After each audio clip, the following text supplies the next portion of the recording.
Sumainyo ang Panginoon. At sumaiyo rin. Ang mabuting balita ng Panginoon ayon kay San Lucas. Papuri sa iyo, Panginoon.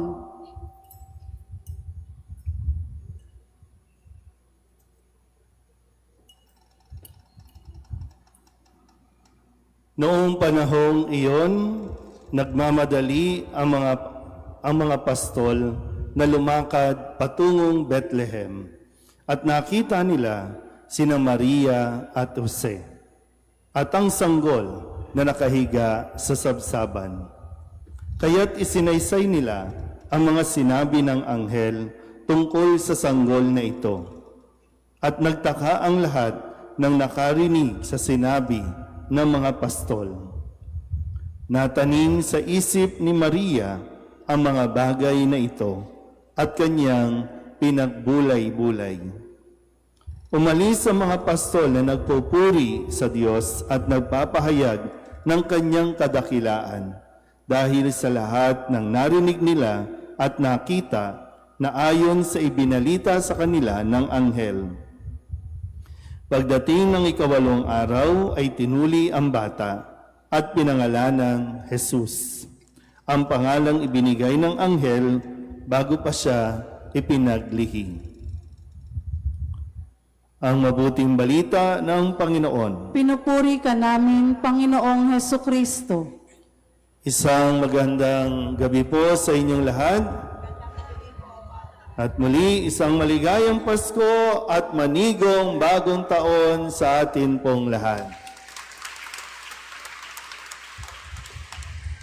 Ngayong araw na ito ay marami tayong ipinagdiriwang at marami tayong dapat na ipagdiwang. No? Sa ating pong liturhiya, pandaigdigang araw ng kapayapaan, ang pinagdiriwang natin at pinasasalamatan din si Maria bilang ina ng Diyos at siyempre yung pagtawid natin, pagsisimula ng bagong taon.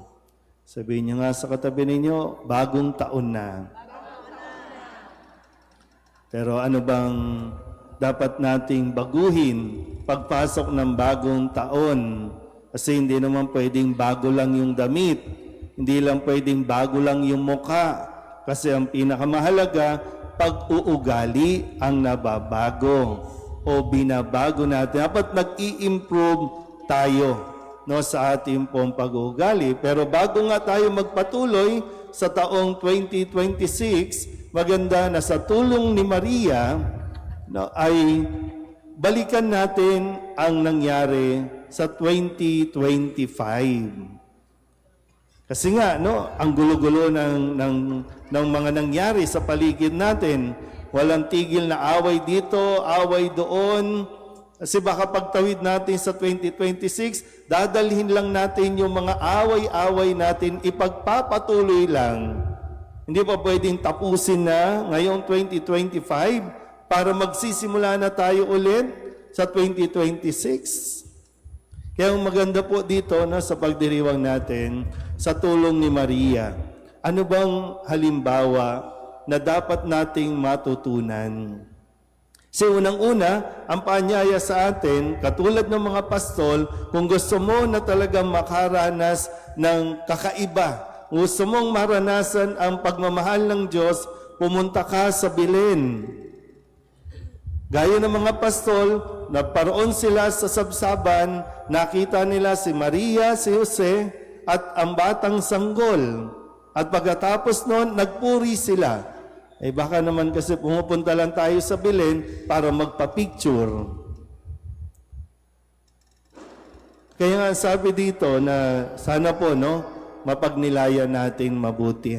Sabi dito, natanim sa isipan ni Maria ang mga bagay na ito. Natanim sa isipan ang mga bagay na ito at huwag niyong kakalimutan yung karugtong at kanyang pinagbulay-bulay.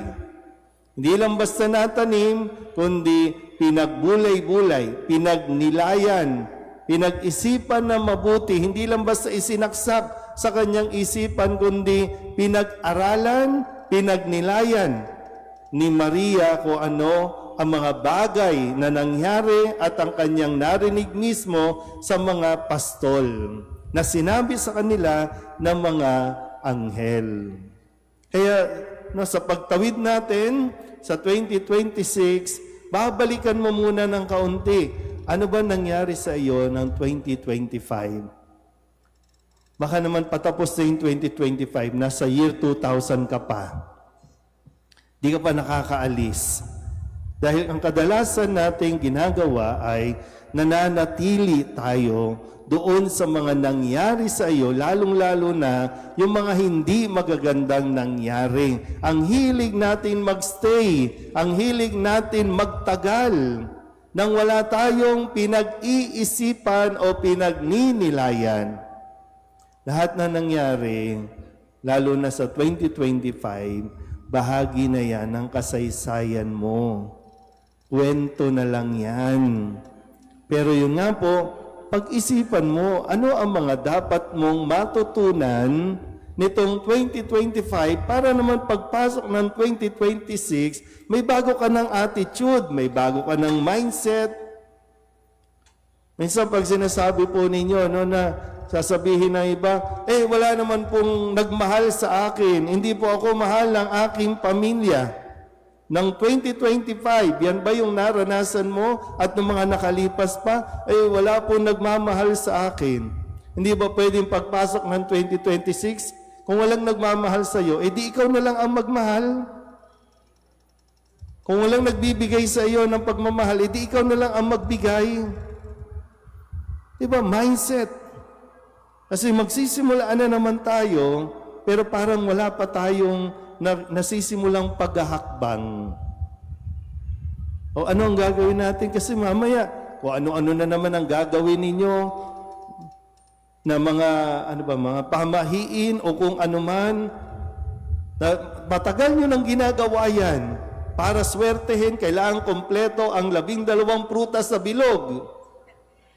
Kailangan may ampaw, kailangan may itlog, kailangan may bigas, kailangan may... Pero wala kang binabago sa pag-uugali mo, wala din. Wala kang binabago sa pananaw mo, sa pag-iisip mo, wala din. Kaya nga si Maria, di ba? Ibinibigay sa atin bilang gabay. Sasamahan niya tayo sa paglalakbay nito. At ang pinakamahalaga dito, para nang sa ganun magkaroon naman ng tayo ng kapayapaan pagpasok ng 2026. Kasi kung ikaw hindi ka mapayapa at naghahanap ka ng kapayapaan at hindi mo ito matagpuan, wala, gulo ang dala mo sa 2026. Di ko alam kung bukas sa bukas, January 1 o kaya January 2, bangayan na naman yan sa social media, magmumurahan na naman yan sa social media, maglalaglagan na naman ang ating mga kongresista at mga senator, mag-aaway na naman ang vice president at ang presidente. Kasi wala tayong natututunan. So magpapalit lang, parang nagpapalit lang yung number. Hindi ba pwedeng magpalit tayo ng ugali? Hindi ba pwedeng magpalit tayo ng pananaw? Ilayo naman tayo ng layo sa Diyos. Yan panawagan sa atin, punta tayo dito. Yan, maganda po ito, Tinatapos natin at sinisimulan natin ang ating taon sa banal na misa. Sana magtuloy-tuloy ito at makita mo rin nawa ang mga nakita ng mga pastol. Walang iba kundi si Kristo. Hindi nagbago ang kanilang katayuan sa buhay. Pastol pa rin sila nang umalis doon sa sabsaban, pero sa kalooban nila, dama nila at daladala nila ang presensya ng Diyos. Amen. Happy New Year po sa inyong lahat.